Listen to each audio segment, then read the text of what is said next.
Hello there, we have been talking about how distribution as a system started in the filmmaking process. Who were the people who were responsible for starting distribution, what effect it had on filmmaking process, how it facilitated or helped expand the films across the world. This system was created by Miles brothers, Harry J. and Herbert Miles.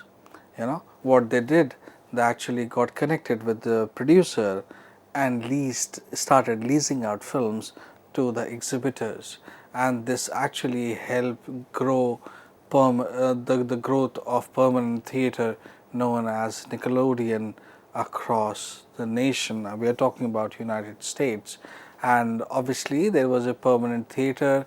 The availability of permanent theater, high production, high film output, growing audience interest, these things combined together actually fueled and made films as a powerful economic tool. Now, by 1908, cinema had evolved from a precarious commercial gamble into a stable and well-established industry, poising on the brink of becoming a major and respected force in entertainment. Now, as I said, the arrival of the train, not the arrival of the train, a trip to the moon, and the life of an American fireman, Great Train Robbery, 1902 and 1903, these films were released.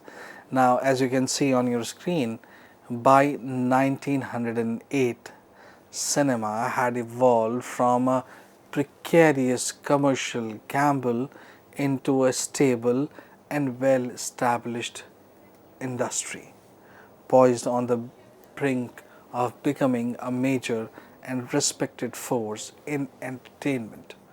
Now, what happened within these 5 years? What were the changes that were happening? Obviously, number of permanent theaters were increasing. Production companies or the producers started churning out more and more films. People were mad about the films. I gave you an example of reel. You're not bothered about how good, bad, ugly that reel is, because it is for a short span of time. You see, it offers you diversity. It offers you, different than before, and whether you like it or not, you keep on scrolling. That was exactly happening for these 5 years, that people were literally watching. They were not sure whether it has got an intellectual capacity or it can excite you intellectually or not, but because they were films, so they were watching.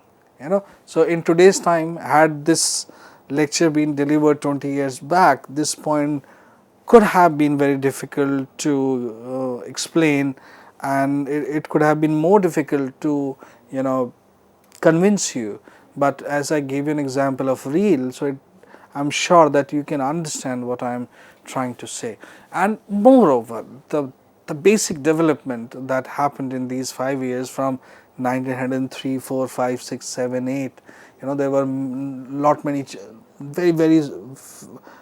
more changes that I'll be talking about that actually shaped the very nature of film, of American film industry or Hollywood as we know it today.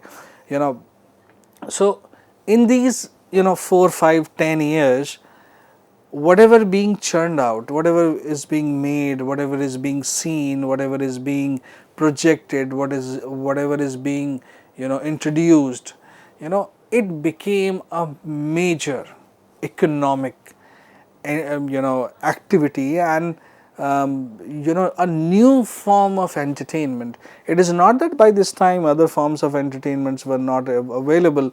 Theaters were there, where plays were being staged, variety shows were there, troops were there, circuses were there, and one of the biggest thing on earth religion was there. So for the first time people were able to see something different than what I have just talked about. So it was, I mean, now people started realizing that it is not a bubble which will be busted. I mean, it had been surviving now at least for 10, 12, 13 years, and people started realizing that it is to stay here. So once they realized that it is to stay here, so this gamble suddenly turned into a well established industry which is stable, which is producing a very intangible, obviously it is tangible in terms of when it is delivered, but the experience is intangible, and people started realizing that it is to stay here.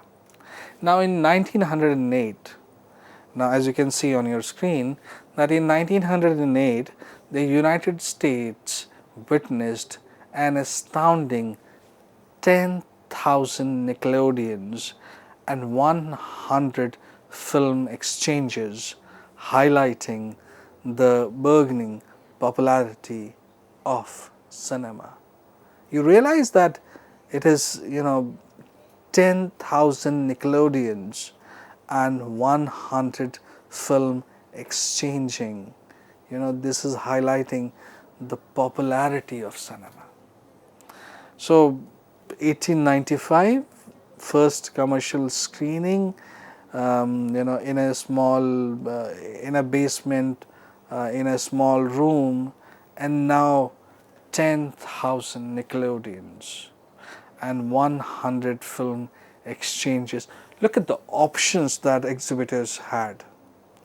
Look at the number of films that producers were able to churn out.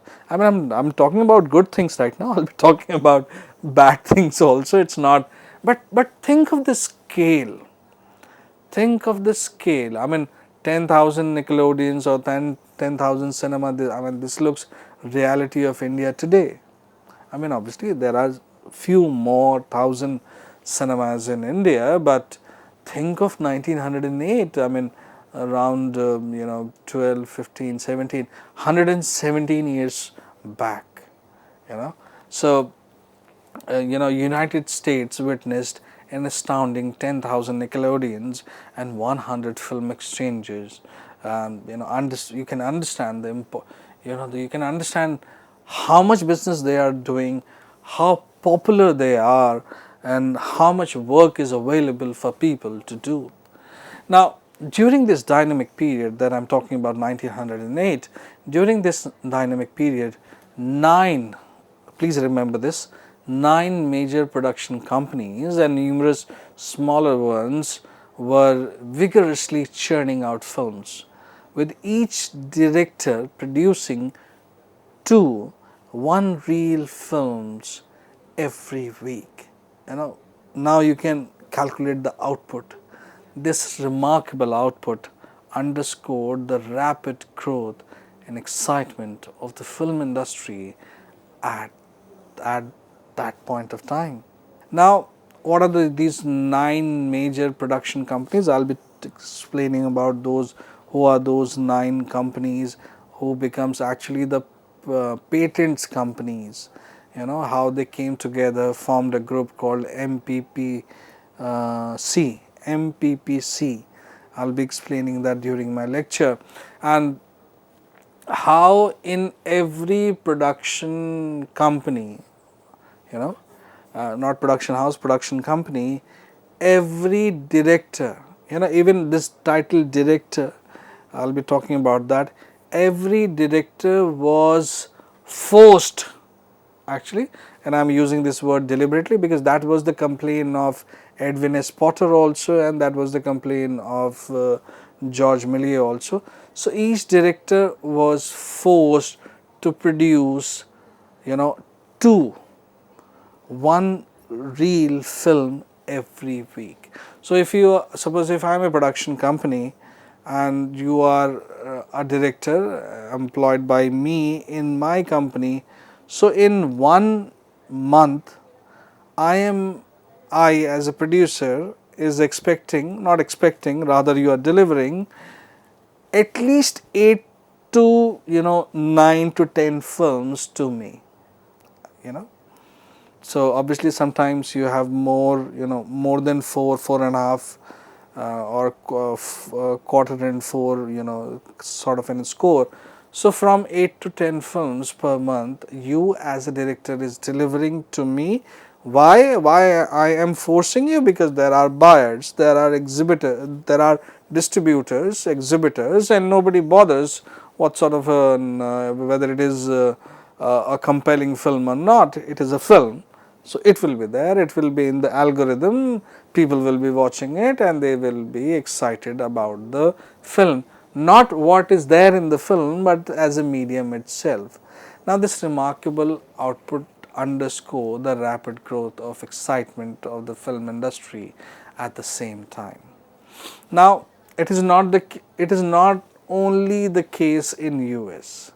Europe and Britain was also able to see a growth. India simultaneously by though our first full length feature film was made in 1913, Raja Harishchandra. But if you read the history of Indian cinema, you will realize that a lot of people started, like Bhadwadekar bought the camera and they started making films. So I have precisely taken up a case of United States because not only it is well documented, obviously it was what was happening in US, what was happening in Europe, what was happening in Britain, what was happening in India. The medium is same. So not, if not all, but most of the experience, most of the challenges, most of the growth, obviously the pattern of the growth can be different, but people were realizing, people were facing, people were solving the problems in the same arena. By the time Griffith made his entrance, now after this, when I talk about how the distribution started, how the star system started in Hollywood film industry, which was followed by all the film industries across the world. What were the other changes? How Buster Keaton came in frame, how Charlie Chaplin people came, person like Charlie Chaplin came in frame. Why suddenly after the entry of D.W. Griffith we started having very different sort of films. How purposely or how forcibly this one real trend was converted or shifted into making full length film. So we'll be talking about all these points. So by the time Griffith made his entrance into the cinema studios, and factories they were called, they were literally factories, so of the Western world, the industry was struggling, not struggling for the work, was struggling to keep pace with the insatiable demand for new films for eager audience. Now, you really because Edwin S. Potter and D.W. Griffith, uh, you know D.W. Griffith, who becomes a master. Like if I have to talk about, I will talk about Lumiere brothers, Sklandelavsky brothers, many developments. Then I'll talk about George Méliès, I will talk about Edwin S. Potter, and then I will talk about D.W. Griffith. So yeah, these are some of the biggest names of early cinema in the world. Obviously, I'll be talking about montage theory when I'll be talking about Russian cinema. I'll be talking about Italian. I'll be talking about film d'art. I'll be talking about French cinema. I'll be talking about German cinema. I'll be talking about Indian cinema. I'll be talking about Japanese cinema, Korean cinema during the lecture. In coming videos. But you really have to understand that even Germans, even Indians, even Japanese, even Koreans, they realize that these people that I'm talking about, like George Millier, Edwin S. Potter, Lumiere brothers, Sklendalowski brothers, or Miles brothers, T.W. Griffith for that matter, and obviously when you move towards Russia, then you have Sergei Einstein, then you have, so these are the important people. So in and around these people, when I have not even started talking about T.W. Griffith, I'm just giving you an example that when around 1908 or 1909, when D.W. Griffith, he wanted to become an actor. When he came, he, at that point of time, everybody was getting work. Everybody was like, whosoever is good with anything, if you are a good lab assistant, please come. If you are a good camera person, please come. If you are a good actor, please come. If you can manage your actors, please come. If you are good with makeup, please come. Because like everybody was craving for more films. Everybody was wanting for, like in today's time, everybody has become a YouTuber. Because there is demand. Everybody has become a podcaster because there is a demand. So nobody is bothered about what is being talked, what is being delivered, but it is like, I am a podcaster, I am somebody, I make reels, I am a YouTuber, fine. So that was more than the qualification. So that is what exactly happening during this time. Now the novelty of this medium was such that almost anything, now this is important, please understand, that is what I am saying, that when I talk about reels, when I talk about being a YouTuber, I am not disrespecting, disregarding anyone, please understand this. I am saying the trend is such that if you fit the bill, you are in. So the novelty of the medium was such that almost anything, I mean think of this, how loose this statement is. The novelty of the medium was such that almost anything studio could produce, regardless of the quality, was siphoned up by international, forget national, siphoned up by the international network of distribution and exchanges. Now if you have not seen this video or this lecture, could you ever have imagined that anything which is being produced is siphoned up? When have you seen a statement like this? I mean, it's quite rare. But the novelty of the medium was such that it is accepted, it is being consumed, it is being appreciated, it is being bought, there is an exchange of money, there is the business is happening because of it. Now that is why it is important to know the history, so you can understand trends, so you can see them in your life, in and around, and you can predict the future also. That is what CEOs do. So it is good to know these things. Now from 1903 to 1912, the American film industry focused heavily on speed and quantity of production, which hindered creative experimentation and resulted in little formal innovation. How bad in today's time this statement is? How not so welcoming this statement is? That's from 1903 to 1912. After A Trip to the Moon, 1902, The Great Train Robbery, The Life of an American Fireman, 1903. So from after this, after the release of this film, so or take the entire year 1903 to 1912, the American film industry focused heavily on speed, ramp up the production, and quantity, how many films a production company is able to produce in a month, then in quarter, and then in a year.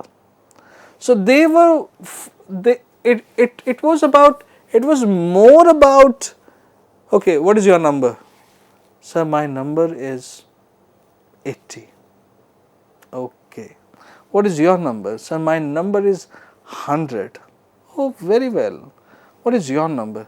Sir, my number is 120 films. Oh my God, you are a big production company. You are not so big production company. You keep it up. What you are producing, nobody is bothered. How many films are you producing was the trend for almost a decade.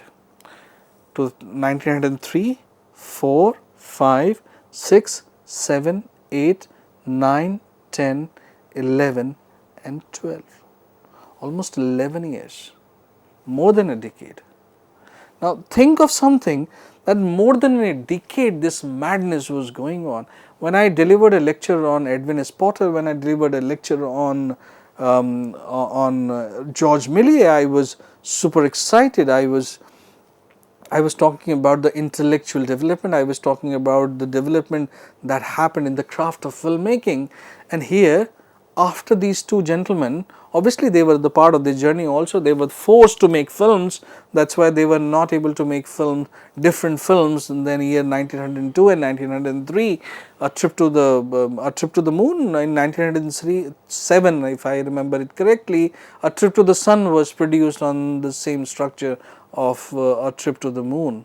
1907, 1907, yes, if I am not mistaken, you know, and Edwin S. Potter was, not able to create anything. I mean, remarkable is there, but not as popular as the Great Train Robbery. So because the entire focus for more than a decade went on to produce more rather than on the quality, it was more on the quantity of the film produced. Now, although the introduction of mercury vapor lamp led several companies to construct indoor studios. Obviously, permanent theatres are constructed, on the other hand indoor studios were constructed. Now, do the maths that I am going to talk about, which you can see on your screen. Films were generally shot outdoor in a single day on a budget of $200 to $500 and rigorously limited to one reel. Remember this word called one reel, of about 1000 feet in length with a running time of 10 to 16 minutes depending on the projector's speed. Now think of what is happening. This time frame 1902 to 1912, I am saying it early, I mean up till the beginning of First World War, things were almost the same. Obviously, First World War changed, a lot, and obviously MPCC lost the case also by 1917, that I will be explaining, and how this patents company actually changed the very nature, which when it was formed, it was a draconian organization, but when it became a defunct, lot of hope was there. But now think of the formula that you have indoor, fine, you have mercury vapor lamps, obviously, because of which indoor, like this indoor studios were possible. But again, indoor means more planning, indoor means that you are really thinking about it. But the trend was that you have been explained the scene, go shoot it, come back, put it in a logical order and just send it off. Now the trend was that it has to be one reel film within 1000 feet, one complete sequence, or so to say one story, in from 7 to 8 scenes, finish it, because it's per week, 2 films. So, how much time are you going to spend on each film each day? Obviously, you have to put that film after shooting, you have to put that film in order. There will definitely be some retakes also. So, there will be some, obviously editing was discovered. So, there will be some post work also. So, they preferred, rather than spending more time in indoor, let's go out, shoot.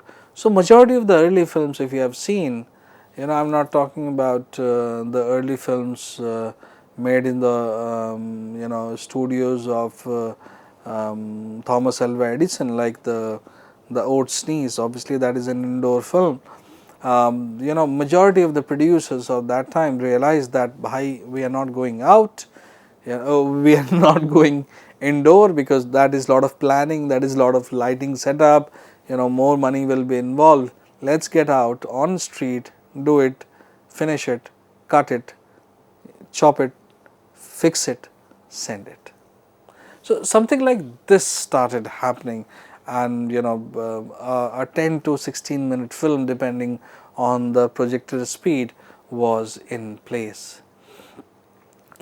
So, nearly all these films were put together on an assembly line basis according to the stage bound narrative. That is what I am saying, that shoot it, put it, chop it, assemble it, and whatever little grammar Méliès and Edwin S. Potter has given it, please do it accordingly and just throw it in the market, give me money back and start the next film. So, something like this was happening during this time. Now, as I said, what was being shot, that action was divided into scenes, and these were photographs in consecutive order.